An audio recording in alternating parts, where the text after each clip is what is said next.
Naturally, I'm going to start by talking about birds. So, who here has heard of the Merlin Bird ID app? My people. Okay, all right. This is by far my favorite app. Okay, I love this thing. And if you don't know how it works, let me explain. All right, so you step outside, right? You take in nature, right? You're just out there living your best analog life, right? You're looking around you, you're listening, and then the technology kicks in, right? You press a button, and suddenly, every bird within earshot, you get a picture of it. You get its name, right? It logs the location, where you were, the date, puts it on a life list. It records even the cute little bird chirp sound that you recorded. You can go back and listen to that if you want. It's like a Shazam for birds, right? Super cool stuff. All right, so why do I like this app so much? Because I'm out here having just this human experience, which I know many of us are craving, right? I go from screen to screen to screen to screen. Okay, so first I'm out here in nature. I'm having this very natural experience. And then on my command, the technology kicks in, right? Not to overtake my human experience, but to enhance it, right? The human is using technology to amplify that human experience, okay? So that's an idea I want you all to hold on to. We're going to come back to that at the end. Right now in research ops, it sort of feels like we're all standing outside listening, right? We push the button and we're like, what the heck is going on out here? Okay, because it kind of feels like the ground beneath us is shifting, right? Leadership wants AI adoption really fast. Your C-suite's super excited. Vendors are all up in our inboxes, right? Like, I cannot even keep up. Except Rally, you guys do a great job. Perfect balance. You guys have it down. That is the exact tension and that I've been dealing with my team at Chime, navigating those same challenges. And today I'm going to share what I've been doing to help my team try to find that signal through the noise. Okay. First, I want to just acknowledge that every single one of us in this room, whether you're an ops or researcher, right, we're navigating a unique set of circumstances, constraints, corporate culture. But I'm going to share 3 things that have helped our team at Chime and hopes that it helps you too. Okay, first thing I'm going to talk about is the importance of owning the narrative. Okay, as I think a lot of the talks today have demonstrated, if you aren't defining what this time means for you and your org, chances are someone else is probably going to define it for you, right? Second thing, I'll talk about the importance of enabling but controlling, and I'll explain more about what that means. And lastly, the value of finding co-pilots to go on this complicated, complex journey with you. Okay, let's get into owning the narrative. Okay, so somewhere in the middle of all this AI noise, like, let's be very real, we're all asking ourselves and each other, what do our roles look like now? What are they going to look like in the future? Right? And is there still going to be a seat for us at the table? Right? Because that pressure to move faster and adopt AI tools really quick is very, very real. But we all know the risk of doing that without careful evaluation is also very real, right? Evaluation of all this new technology coming our way, and the vendors producing the technology, and like where so many of us spend so much of our time, like what's the impact going to be on our end users, right? These things cannot be rushed, and we all know and understand the risk of doing so. So I'll share how we're striving for that balance, and I will leave you with a QR code. You can take templates. Everyone gets a template. Everyone gets a rubric. I'll share those with you, and you can hopefully take those to help you and your teams quiet down some of the noise that's surrounding you. Before I get into the how, I just want to say something that I don't think we say loudly enough. Right? Research ops and researchers, we are built for this moment. We just saw examples of how. We are literally building in this moment, and we can. Right? And I believe that we are the people who have the skills, right? Hear me out. So this is why, right? We are master organizers of people and information, right? we have been building with empathy and drive. We bring so much order to so much chaos on a daily basis, right? That's the underlying definition of what we do in research ops, right? And we are trusted with some of the most sensitive, important information that each of our organizations holds, right? And that's often the literal voice of the customer. Right? That's what I think is our superpower and why we can't ignore it and we can't let go of it, right? And that's why I believe we're built for this moment. And it's not because we're the most technical, but it's because we understand systems better than most, right? I bet most of us here have spent our careers in some way, shape, or form defining, managing, orchestrating, building on people, process, risk, and trust, right? And that's what I think is our superpower. Chuck Liu, our head of research at Chime, I think he put it really well when he wrote that governance is not a brake on progress. It's a steering wheel. So let me tell you how my team built the case and the infrastructure to be trusted with taking that wheel. So about 1.5 years plus ago, our research leadership team, we kind of saw the writing on the wall. We saw the risk of AI potentially replacing research and researchers, right? And we didn't want our lean little team to be told what that was going to mean for us. We decided to define it ourselves. So we released a next-gen user research manifesto. Now, this is a time when manifestos were a real hot thing, right? But the message and the value still stands today, right? So what we did is we codified a new org structure where we placed research and researchers at the most strategic points of our product development lifecycle. We introduced AI into every level of our career matrices for both ops program managers and researchers. Right? We didn't want anyone in our org guessing or assuming what AI adoption meant for them and their role. And at this time when AI is coming in hot and everyone's GPTing themselves into oblivion, right? We were like, oh, we could just sit back and say yeah, cool, we're down. What do we do? Just, yeah, we're down. We'll performatively show you that we're using AI. I know, we said, actually, we are the right team to help Chime build with speed and empathy. And we have the infrastructure and the means to do so. Now, let's talk about enabling bit control. What does that mean?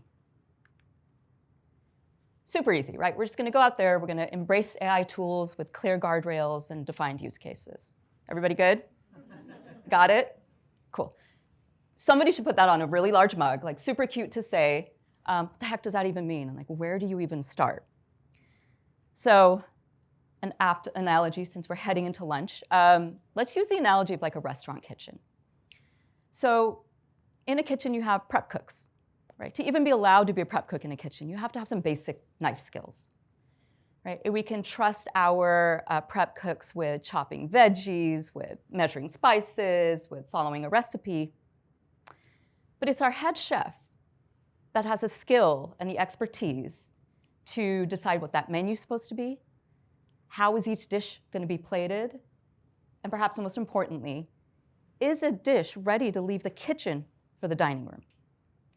So in this world of evaluating AI tools for research, right, your cross-functional stakeholders might be extremely well-prepped prep cooks, right? They may have all those skills. But it's likely your researchers who have the training and the expertise to be the head chef. Okay, what about ops?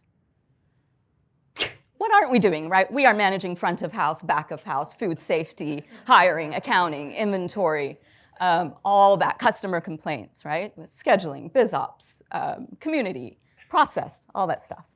All right, but I think I'm preaching to the choir here. So how do we keep our head chefs and our managers in charge of the kitchen? We built an evaluation process, because we're ops, of course we did, right?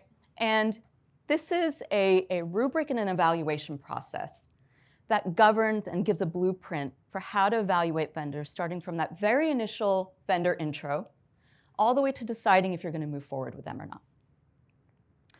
Now, Chime is a fintech, right? So we operate in a very heavily regulated industry. Lots of checks and balances, no pun slightly intended. So before we implemented this process, it would take us up to 9 months just to get through this process, right? Lots of approvals, lots of checks and balances, really. And since implementing this process, we've managed to reduce that down to about 6 months at most. And it might even be quicker for y'all, depending on your industry and requirements. So here's our process. So we start with that initial intro call, right? Talk to a vendor. If we like what we hear, it's generally kind of aligned with what we're looking for. We immediately have them sign an NDA. And then, sometimes even the same day, I will send them our intake questionnaire. We haven't even gotten a demo yet, right? First thing I'm doing is I'm sending that questionnaire out. And that questionnaire more or less has like 3 components to it. I'm asking the basic BizOps stuff, right? Your licenses, cost, what does your structure look like? What does customer support look like? I'm also asking about basic product functionality, stuff that I don't need to wait to see a demo for. I'm getting as much signal as I can up front. And the most important part of this questionnaire is our pass-fail gate. It's just 4 questions that are non-starters for us. If you can't pass these requirements, we don't need to engage any further, right? We'll put you in a parking lot, let us know when you're ready, okay? And I'm gonna actually ground, I should have said this earlier, I'm gonna ground today's talk in specifically evaluating synthetic panels and AI moderation tools for research. So with our synthetic panel vendors, we go one step further. We provide every vendor with the same set of one qual and one quant use case that we want them to run through their platform. Okay? Simplified, anonymized, low-lift use cases.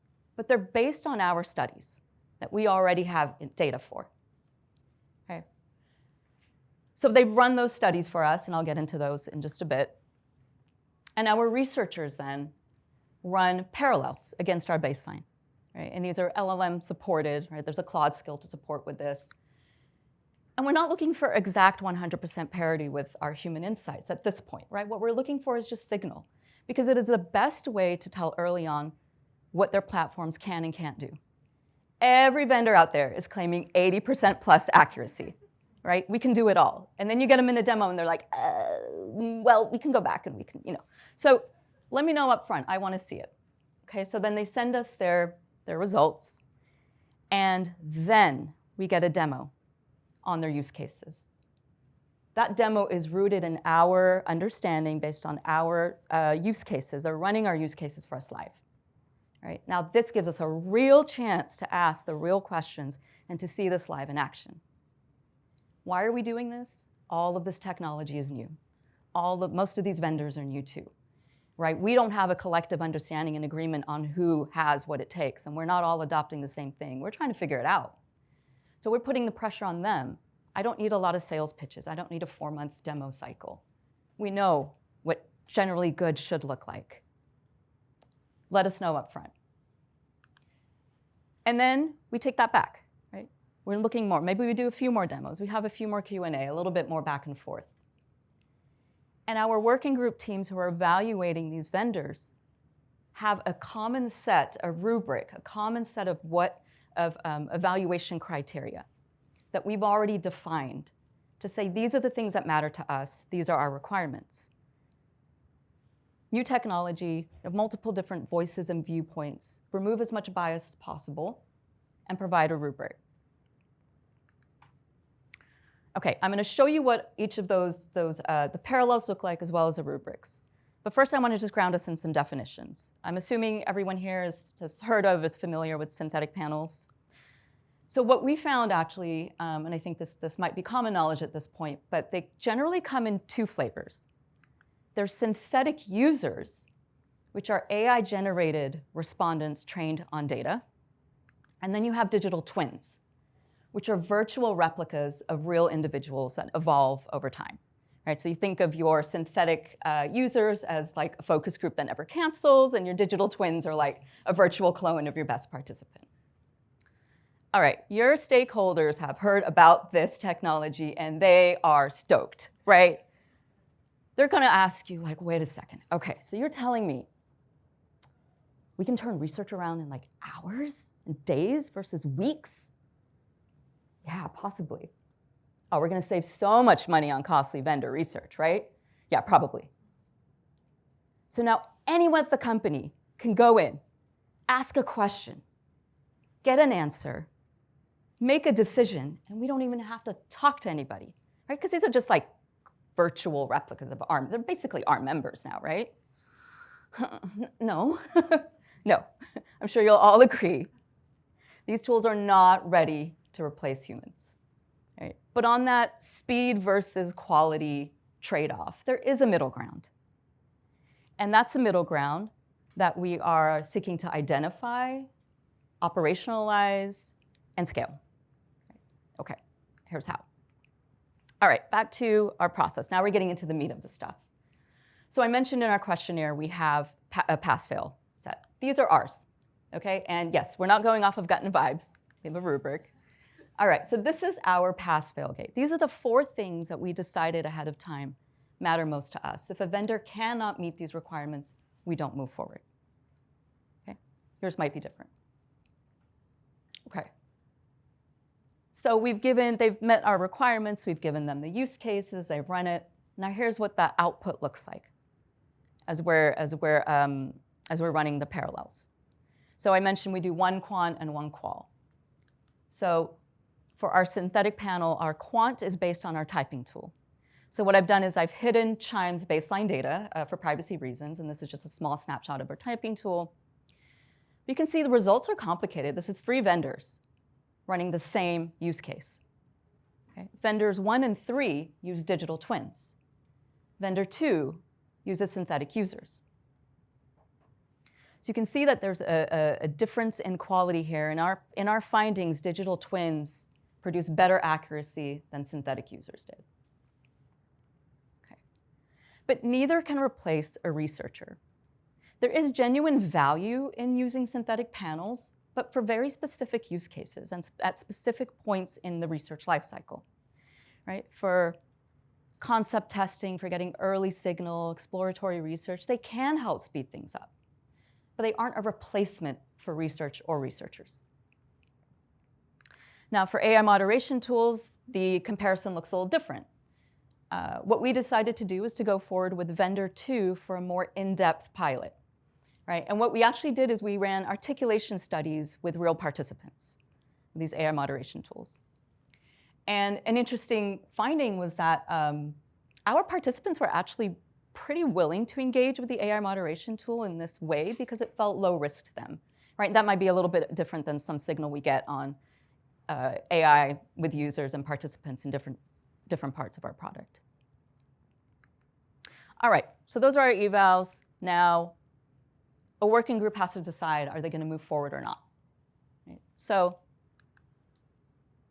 these are our 5 pillars with universal criteria. This is the scorecard, the scoring pillars that we provide every working group. Okay? So they're basing their decision off of a common set of criteria. Now, depending on the tool, their business requirements, they can absolutely weigh these differently, right? They can add to them as well. But what we want to do is provide some guidance so we're all kind of looking in the same direction and that we're not forgetting the things that matter most to us. There's actually a 6th pillar that I'm paying really close attention to here too, and that's vendor partnerships, okay?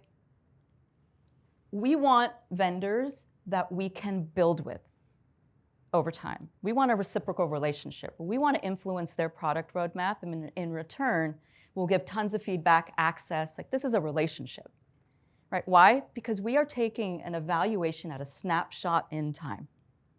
I'm not kidding. From the time you have your first demo to the time you actually maybe even see a platform demo, things will have changed, right? Or to the time you go to a proof of concept. Things are evolving so quickly, sometimes weekly. So it's impossible, you'll never get to that point of adopting if you can't say, okay, we're all aligned, this is a snapshot in time. But now what is a vendor willing to do? And during your proof of concept, as you're testing against parallels, you're saying, you know what, like your sample doesn't really match our segmentation. Are you able to reweight? What happens? How long does that take? What does that look like? Right? You're kind of testing them to see what they're willing to do because you want to find partners. Again, new technology, new vendors that haven't proven themselves yet. Every working group also receives a rating scale, right? No one has to kind of guess and be subjective about what is unacceptable for a new vendor that we're bringing on versus excellent. And then definitions for each of those.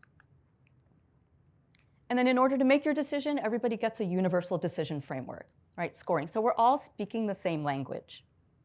And then when we have to take that evaluation in our assessment and either go ask for budget or make a case for why we're not moving forward, everything is rooted in data.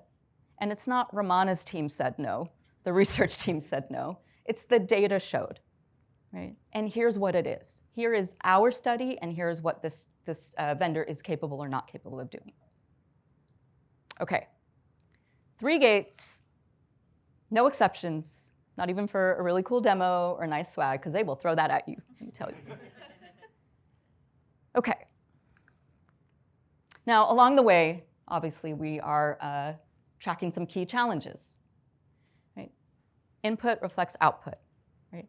And you can perpetuate your blind spots. So bias is something you're looking out for when the researchers are running the analysis on the parallels.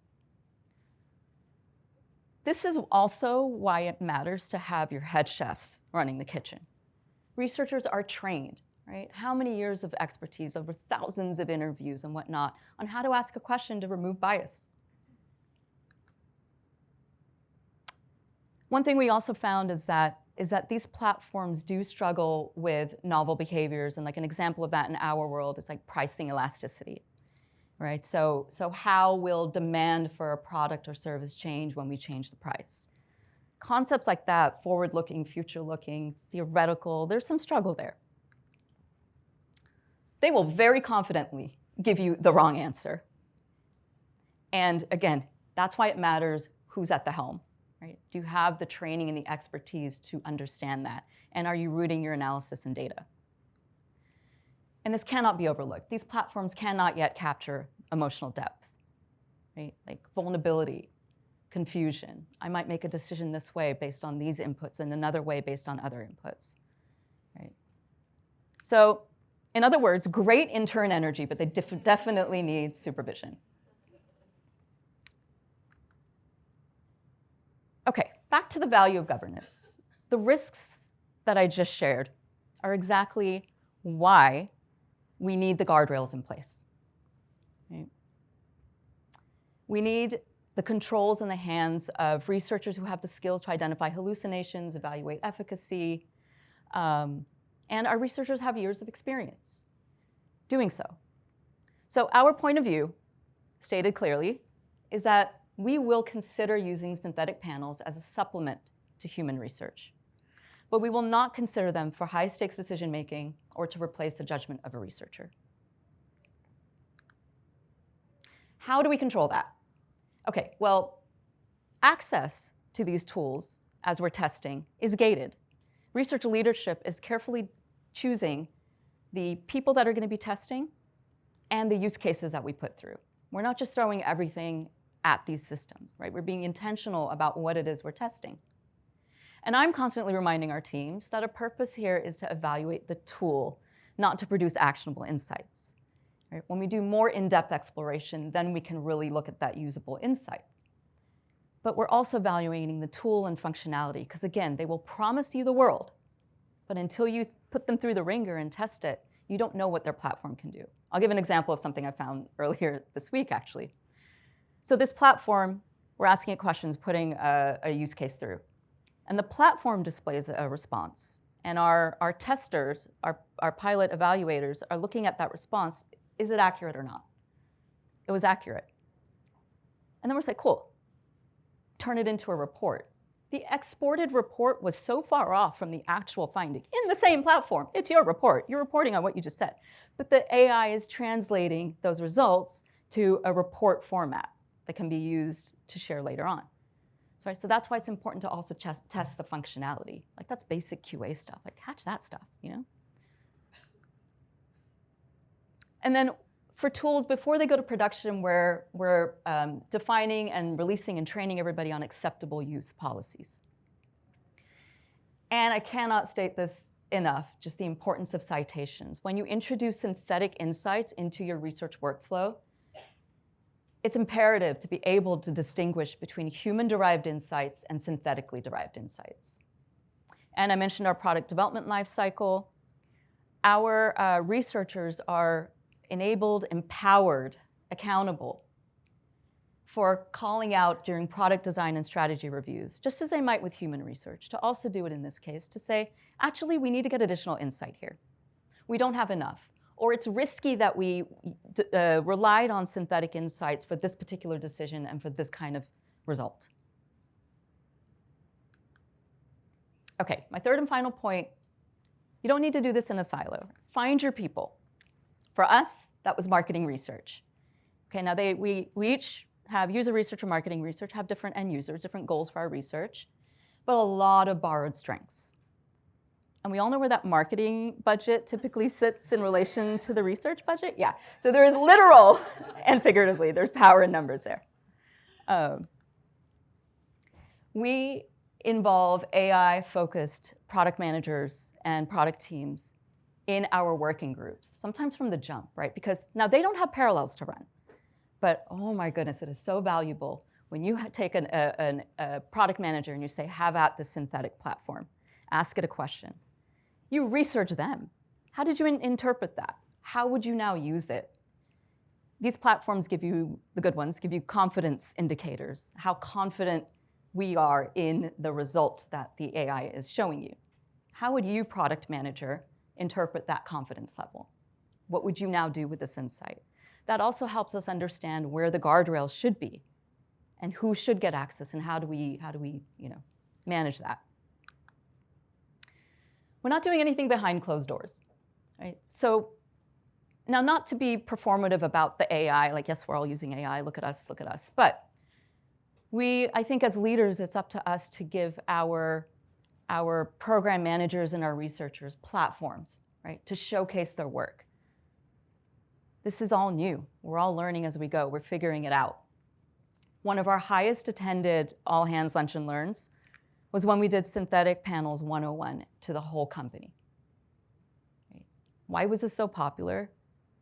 I mean, think about it. Like 2 years ago, if you said synthetically derived humans, what are we even talking about?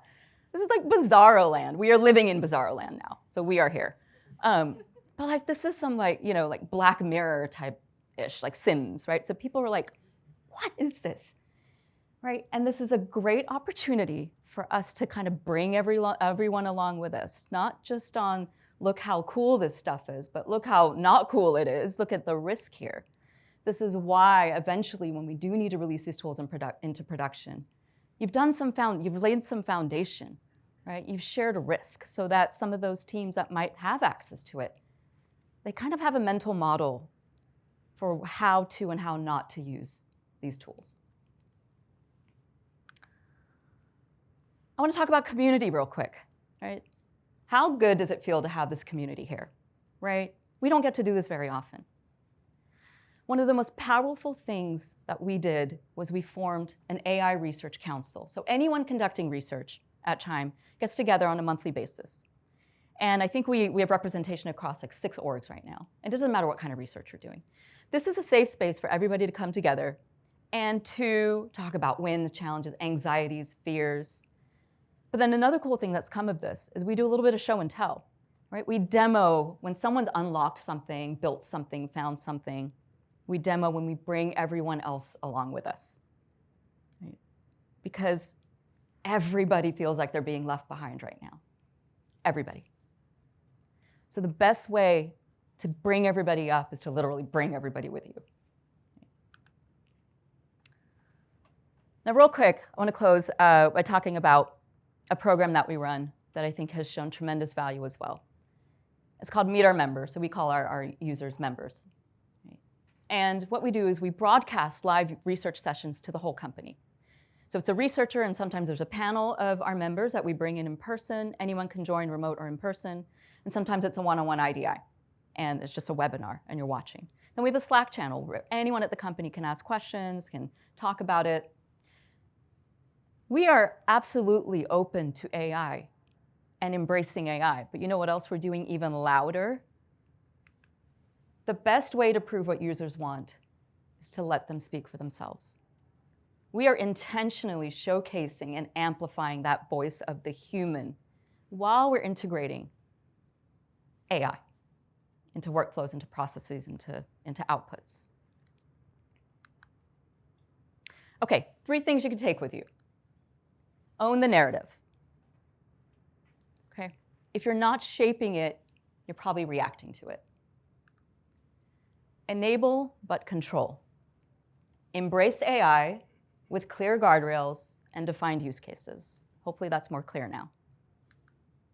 And lastly, find your co-pilots. You don't have to go this alone. Now, if you're just getting started, here's 3 things you can do immediately. 1, just identify that one program, pilot, whatever it is. Even if it's not an actual tool in a vendor, build that community. Just find your people. Write your gate 1. Doesn't matter if you have a vendor or not. Just know your non-starters, your non-negotiables. Like, know your walls before you start running. And find that one person outside of your team who cares about this as much as you do. It doesn't matter if you're a team of 1 or 100. You can start to make progress in this way. And it feels overwhelming, and it is a lot, and it takes time. But there are steps that you can take to get you there. Remember Merlin? I know. I never forget Merlin. The app didn't replace the birder. It made the birder better. And that's what I actually think like this moment is calling on all of us to do, right? Is I don't think that AI is going to wipe out research and researchers. I think what this moment is calling on us to do actually is to be more strategic and louder about the value that we bring. Right? We are sometimes thought of as administrators of tools, but we're not. We're architects of trust. Right? And in this era, when machines are becoming more and more incorporated into our workflows and our processes, I don't think being architects of trust is a small thing. I think that's everything. Thank you.